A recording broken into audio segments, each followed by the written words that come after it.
Hello बच्चों, आप लोगों का स्वागत करता हूं हमारा अपना YouTube channel team adventures classes में। तो बच्चों, टीम एडवेंचर्स क्लासेस द्वारा जेएनबी एंट्रेंस एग्जामिनेशन के लिए योद्धा बैच का आगाज हो चुका है। आप कहां हैं? आप चलिए और साथ मिलकर फोड़ डालते हैं और एडमिशन हम लोग नवोदय विद्यालय में जरूर करवा लेंगे। उम्मीद है हम लोगों को करना चाहिए, मेहनत खूब करेंगे, मिलकर करेंगे और अपने माता पिता के सपनों को भी साकार करेंगे कि हमारे भी बच्चे कभी पढ़े थे नवोदय विद्यालय में। तो ऐसा कारनामा हम लोग को करके दिखाना, अपने अपने माता पिता के लिए करके दिखाना है। तो आज जो हम लोग करेंगे वो संख्या पद्धति का सेकेंड पार्ट होने वाला है और आज हम लोग बढ़ेंगे एकदम बढ़िया। हमारा जो होने वाला है वो अंकों के मान के बारे में हम लोग पढ़ेंगे। ठीक है, ये आपके लिए बहुत ही इंपॉर्टेंट टॉपिक है और इसके बारे में आप लोग जानना बहुत जरूरी है, क्योंकि ये आता है, इससे भी क्वेश्चन बना हुआ है आप लोग के पिछले वीडियो में, पिछले एग्जामिनेशन में। ठीक है, तो देखते हैं। तो आज हमारा सबसे पहला है जो है वास्तविक मान। ठीक है, जो है वास्तविक मान, रियल वैल्यू। तो रियल वैल्यू क्या है? तो कुछ नहीं, जिस प्रकार आपको दिख जाता है वही उसका रियल वैल्यू है। ठीक है, जैसन आपको दिखेगा डिजिट वैसने उसका रियल वैल्यू। जैसे मान के चलो 20 रुपये है आपके पास। ठीक है, तो 20 मतलब कि 20 डिजिट देगा आपको। अब 20 डिजिट देगा, उसमें पूछेगा जीरो का रियल मान बता दो तो, ठीक है, या वास्तविक मान बता दो तो जीरो। अगर दो का पूछेगा तो दो। ठीक है, तो वही कुछ है। तो अब थोड़ा सा हम लोग परिभाषा से देख लेते हैं ताकि थोड़ा सा अच्छा लगे आप लोग को। तो देखिए, परिभाषा क्या बोलता है कि किसी अंक का वह मान जो कभी नहीं बदलता है वास्तविक मान कहलाता है। जो कभी नहीं बदलता है। ठीक है, कभी कभी आप लोग भी नहीं बदलते हो। ठीक है, तो आप लोग भी नहीं बदलना है, साथ देते रहना है। ठीक है, तो हमारा जो एग्जाम्पल में देखिए, तो 459 459 में, तो 4 का वास्तविक मान पूछा है। ठीक है, तो 4 का वास्तविक मान 4, 5 का वास्तविक मान 5 और 9 का वास्तविक मान 9। Very simple. ठीक है, फिर हमारा दूसरा जो है वह स्थानीय मान, प्लेस वैल्यू। स्थानीय मान, इसका आप लोग नाम अच्छा खासा सुने होंगे, तो ये भी कोई बड़ा चीज़ नहीं, ये भी हलवा है। तो इसको भी हम लोग एक परिभाषा के थ्रू पढ़ लेते हैं एक बार, और फिर आगे तो समझा ही देंगे आप लोग को। किसी अंक का वह मान जो उसके स्थान विशेष की स्थिति के अनुसार बदलता रहता है स्थानीय मान कहलाता है। तो डिफिनेशन से थोड़ा बहुत आप लोग को कम समझ में आया होगा, लेकिन एग्जाम्पल हम क्यों हैं, एग्जाम्पल से समझ में आएगा। ठीक है, तो एग्जाम्पल देखिए, एग्जाम्पल फिर वही वाला एग्जाम्पल आप लोग के सामने फिर से पेस्ट कर दिए ताकि एकदम नहीं लग, पता तो चलना चाहिए कहाँ डिफरेंस है। ठीक है, तो यहाँ पे देखिए 4 का स्थानीय मान। ठीक है, 4 का वहाँ पे वास्तविक मान पूछा था। ठीक है, यहाँ पे स्थानीय मान। ठीक है, तो 4 का स्थानीय मान यहाँ पे 400 है। ठीक है, 8 का स्थानीय मान 80 है, 9 का स्थानीय मान 9 है। चलिए हम लोग एक और क्वेश्चन लेते हैं। ठीक है, और हम लोग 1000 में उसको क्वेश्चन लेते हैं। ठीक है, तो जैसे ले लेते हैं हम लोग 2483 ले लेते हैं, सॉरी 83, थोड़ा पेन की प्रॉब्लम है। ठीक है, तो देखिए इसमें हम लोग सबसे पहले यूनिट डिजिट से चलते हैं, पीछे की ओर से चलते हैं। तो ये आपका केवल 3 आएगा इसका स्थानीय मान। उसी प्रकार 8 का निकालेंगे तो 80 आ जाएगा। ठीक है, फिर आपका इधर आपका आ जाएगा 400 आ जाएगा।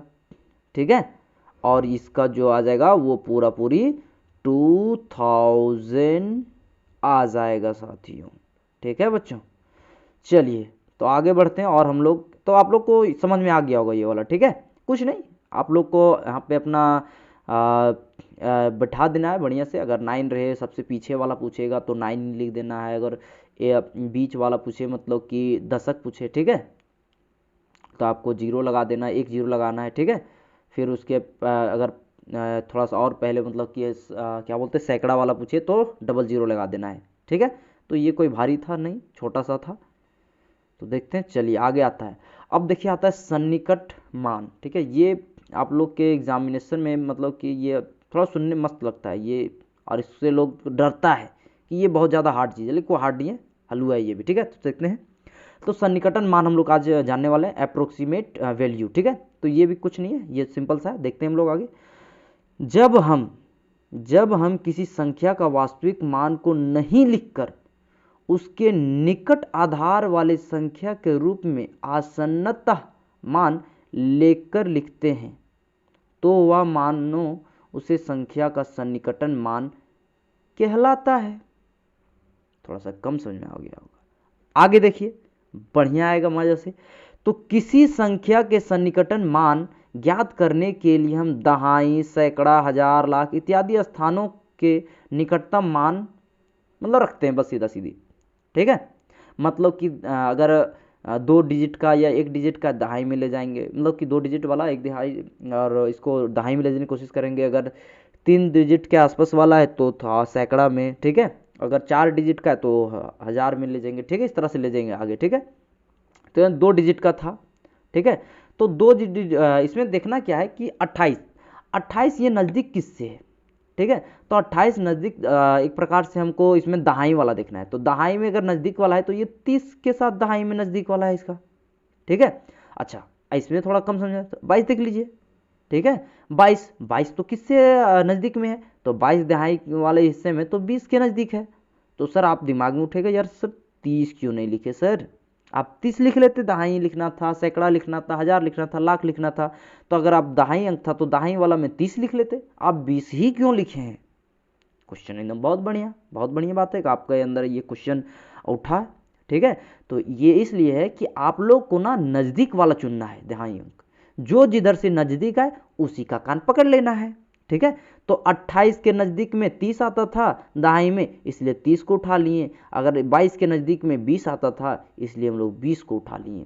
अगर यहाँ पे 22 के जगह पे अगर 26 होता, ठीक है, तो हम लोग 30 ले लेते। अगर हम लोग 22 की जगह पे 23 होता तो भी 20 लेते। ठीक है, तो इस तरह से गेम चलता है। ठीक है, बस कुछ नहीं, थोड़ा दिमाग में रखना है, निकटतम वैल्यू को बस बैठा देना है। ठीक है, चलिए अब यहाँ देखिए, इन्हें स्मरण रखें, थोड़ा सा याद रखिए आप लोग, यहाँ से मजा आएगा। उसके बाद देखिए आगे क्या है, जितने अंकों की बड़ी संख्या लिखनी होती है, जितने अंकों की नहीं होता है, क्वेश्चन रहता है आप लोग का कि बड़ी से बड़ी संख्या, छोटी से छोटी संख्या, एकदम डर लगता है यार कितना बड़ा कितना छोटा। ठीक है, तो वहाँ ये वाला काम आएगा। ये पेज ही आप लोग को एकदम बढ़िया सी बता देगा। ये याद करना जिसे रटना होता था ना, रट्टा पूरा रटते रटते रोट दिमाग खराब करना है, रटने वाला नहीं। ये पढ़ लोगे, सोचो कि आज का वीडियो का सबसे इंपॉर्टेंट यही पॉइंट, ये पेज है, मतलब यही स्लाइड है। ठीक है, इसे अच्छा से देखिएगा। तो जितने अंकों की बड़ी संख्या लिखनी होती है उतने ही बार संख्या में 9 लिखते हैं।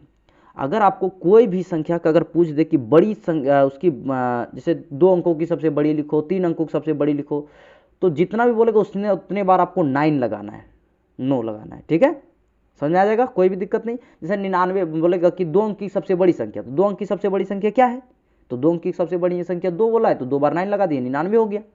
ठीक है, उसी प्रकार 3 अंक के पूछेगा तो 3 अंक के देखिए, 3 अंक के आपका 999 हो जाएगा।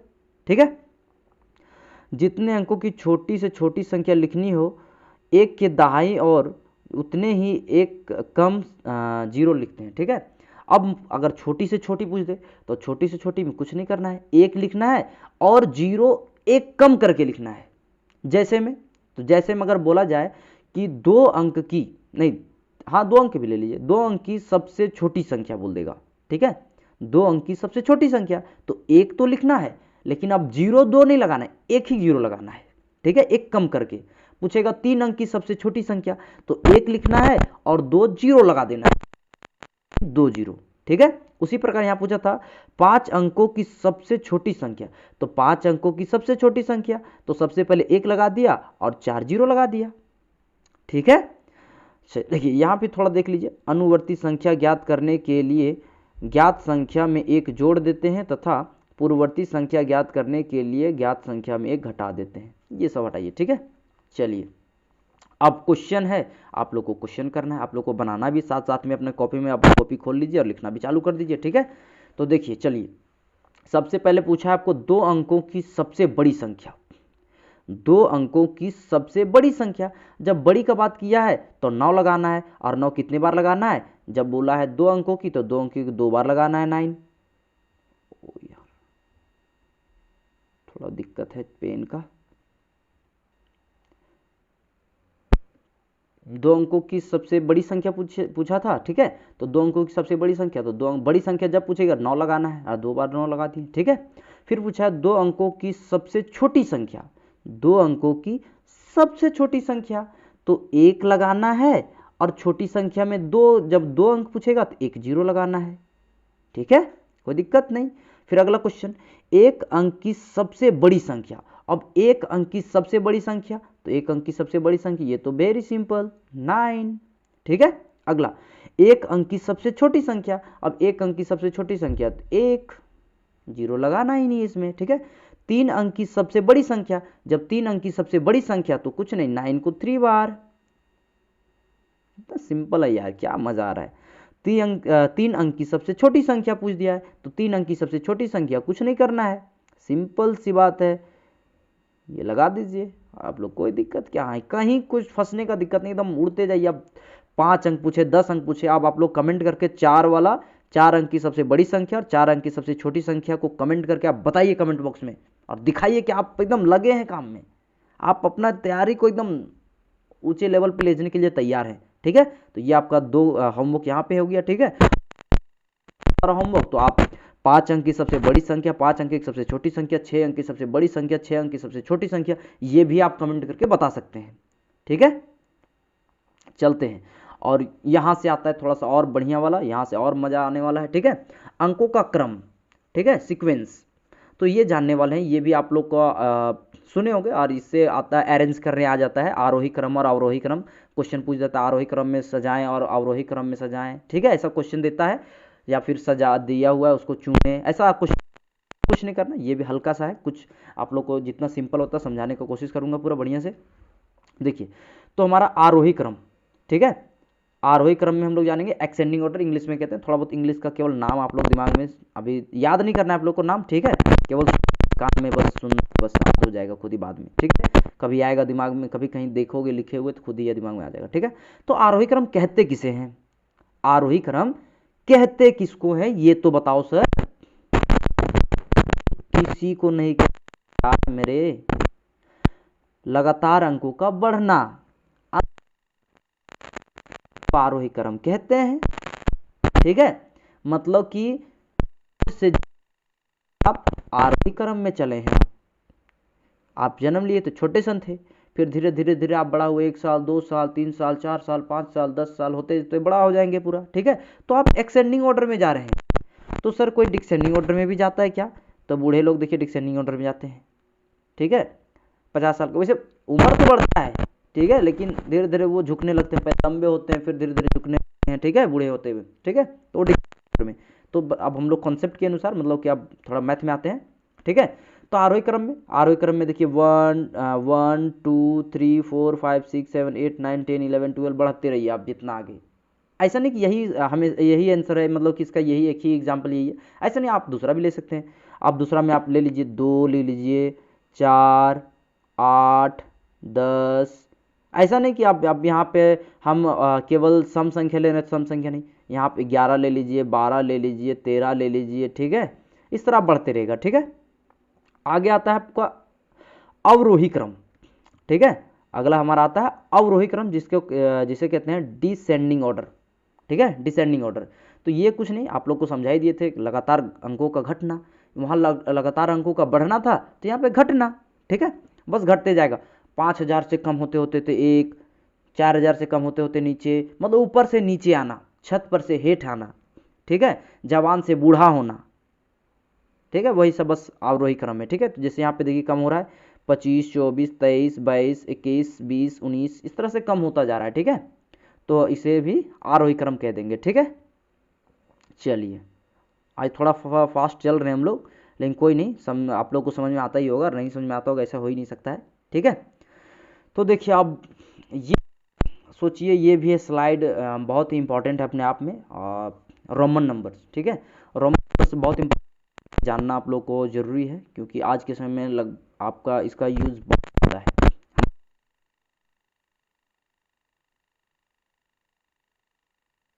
ठीक है, तो इसका यूज करेंगे हम लोग, और हमें उम्मीद भी है कि आप लोग थोड़ा बहुत जानते होंगे, और नहीं भी जानते होंगे तो आज से आप लोग जरूर जान जाइएगा। ठीक है, तो सबसे पहले देखते हैं हम लोग 1 का, तो 1 का आई लिखिए, 2 का डबल आई, 3 का ट्रिपल आई, 4 का आई वी, 5 का वी, 6 का वी आई, 7 का वी डबल आई, 8 का वी ट्रिपल आई, 9 का आई एक्स, और 10 का एक्स। सर थोड़ा सा इसको और हल्का से याद कराने का तरीका थोड़ा बता दीजिए सर। तो चलिए कुछ नहीं, एक था तो एक आई, दो था दो, तीन आई, ठीक है, था तीन।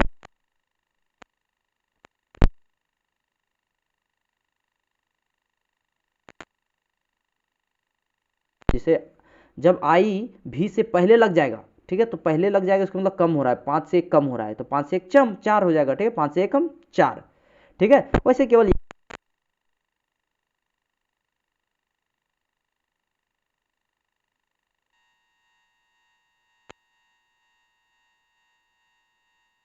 ठीक है, फिर आप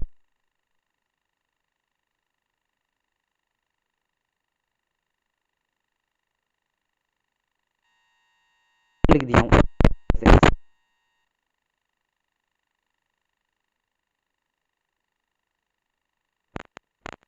लिखना चाहेंगे, ठीक है, 20 21 22 23 इस तरह लिखना चाहेंगे तो कुछ नहीं, 20 को इस तरह लिख के चलना है, x इंटू एक्स आई, x इंटू एक्स डबल आई, इस तरह आगे लेते जाइएगा आप, 21 22 इस तरह सारा का पूरा लिखवाइएगा, ठीक है। तो उसी प्रकार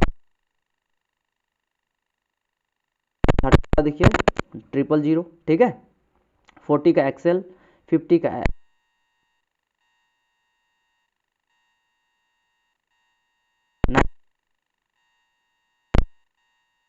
500 और का, तो ये सब केवल आप लोग थोड़ा बहुत दिमाग में आप लोग रख लीजिएगा ताकि दिक्कतें आप लोग को ना आए, ठीक है। और एक अगर थोड़ा भूल जाते होंगे तो थोड़ा इसको अच्छा से लिख के और अपने घर मतलब कि जहाँ पे आप पढ़ते होंगे वहाँ पे चिपका दीजिएगा, बढ़िया से मज़ा आ जाएगा, ठीक है। चलिए अब आता है थोड़ा अपना देश, भारतीय गणना प्रणाली, कि हम लोग अपने घर देहात में जो आदमी रहते हैं वो कैसे गिनती उनती गिनते थे, ठीक है, कैसे हम लोग इतना तेज थे, महान कैसे थे, भारत इतना सोने की चिड़िया कैसे थी, वो भारत वाला सिस्टम देखिए, इंडियन काउंटिंग सिस्टम। हम लोग कैसे गिनती पढ़ते थे पहले, ये अंग्रेज लोग आया तो 1 2 3 सिखा दिया, ठीक है, उसके पहले हम लोग क्या जानते थे, ठीक है, किस प्रकार का हमारा भारतीय सिस्टम था, ठीक है। तो देखते हैं हम लोग, तो सबसे पहले जो था हमारा इकाई, ओ सॉरी, इकाई, दहाई, सैकड़ा, हजार, 10,000, लाख, 10 लाख, करोड़, 10 करोड़, उधर फिर आगे बढ़ते यार, अब सब सब बढ़ता जाएगा, ठीक है, इसलिए छोड़िए, यहाँ तक हम लोग याद रखते हैं, आप लोग के एग्जाम में यहाँ तक इंपॉर्टेंट है, ठीक है। अब देख लीजिए लिखना क्या, 1 यहाँ पे लिखा हुआ है, 10,000, 100,000, 10,000 तो 10,000, लाख, 10 लाख, करोड़ और 10 करोड़, ये 2 3 बार थोड़ा सा अच्छा से देख लीजिएगा क्योंकि जीरो में इधर उधर गड़बड़ हो जाता है दिमाग में, ठीक है। तो ये हमारा इंडियन काउंटिंग सिस्टम था, भारतीय गणना प्रणाली था, ठीक है। अब थोड़ा सा अगर भारतीय सीख चुके हैं तो थोड़ा अंग्रेजी भी सीख लेते हैं, थोड़ा अंग्रेज को भी वैल्यू दे देते हैं, वैसे देना तो नहीं चाहिए लेकिन थोड़ा दे देते हैं, हटाओ यार, लो तुम भी मजा ले लो, ठीक है। तो अंतर्राष्ट्रीय गणना प्रणाली में देख लेते हैं, ठीक है, तो उन लोग कैसे जानता है उसे, उन लोग कैसे पढ़ता है, तो देखिए कैसे पढ़ता है, थोड़ा अजीबा है, अजूबा है उन लोग का, कोई दिक्कत नहीं, करेंगे हम लोग, ठीक है।